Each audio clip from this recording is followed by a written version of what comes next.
আলাইকুম প্রিয় দর্শক, এই মাত্র পাওয়া সবচেয়ে বড় খবর। 24 ঘন্টার মধ্যে দেখা যাবে বিরল এক মহাজাগতিক ঘটনা। এবার 7ই সেপ্টেম্বর রবিবার রাতেই দেখা যাবে এই বছরের দীর্ঘতম চন্দ্রগ্রহণ।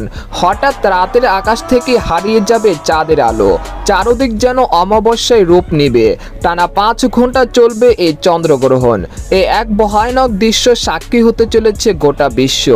এছাড়া ভারত ও বাংলাদেশ সময় অনুসারে এই চন্দ্রগ্রহণ কখন শুরু হবে এবং কখন শেষ হবে জানতে হলে ভিডিওটি প্রথম থেকে শেষ পর্যন্ত দেখতে থাকুন।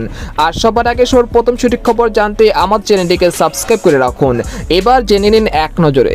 সূর্য, চন্দ্র ও পৃথিবী যখন একই সরলরেখায় অবস্থান করে এবং পৃথিবীর ছায়া চন্দ্রের উপর পড়ে তখন চন্দ্রগ্রহণ হয়।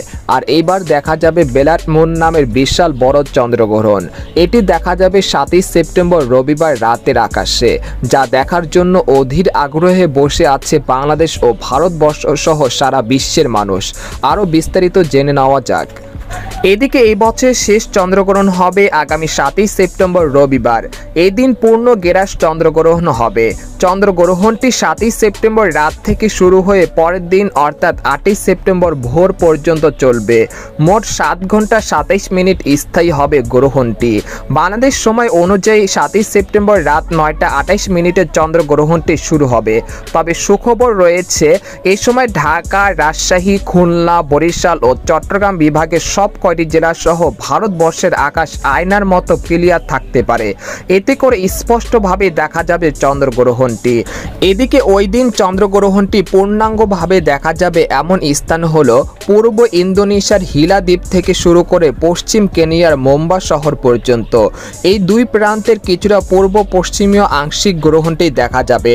তবে উত্তর আমেরিকা, ক্যারিবিয়ান অঞ্চল ও দক্ষিণ আমেরিকার প্রায় 90% এলাকা থেকে এটি দেখা যাবে না।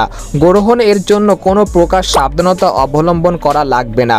সকল প্রকার কুসংস্কার থেকে দূরে থাকুন আর ভিডিওটি শেয়ার করে সবাইকে জানিয়ে দিন। কোরআন ও হাদিসের আলোকে সূর্য গ্রহণ নিয়ে আমরা জানতে পেরেছি যে চন্দ্র ও সূর্য মহান আল্লাহ তাআলার নিদর্শন সমূহের মধ্যে দুইটি নিদর্শন, আর তাতে গ্রহণ লাগা আল্লাহ তাআলার হুকুমেই হয়ে থাকে। তাদের নিজস্ব কোনো শক্তি বা ক্ষমতা নেই। আল্লাহ তাআলার হুকুমের অধীনেই তাদের চলাচল এবং কার্যক্রম। তাতে গ্রহণ লাগলে মুমিন মুসলমানের করণীয় সম্পর্কে সুস্পষ্ট দিক নির্দেশনা দেওয়া হয়েছে।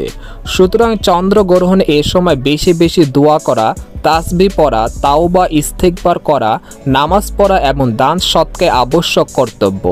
তো এই ছিল সূর্যগ্রহণের সর্বশেষ খবর।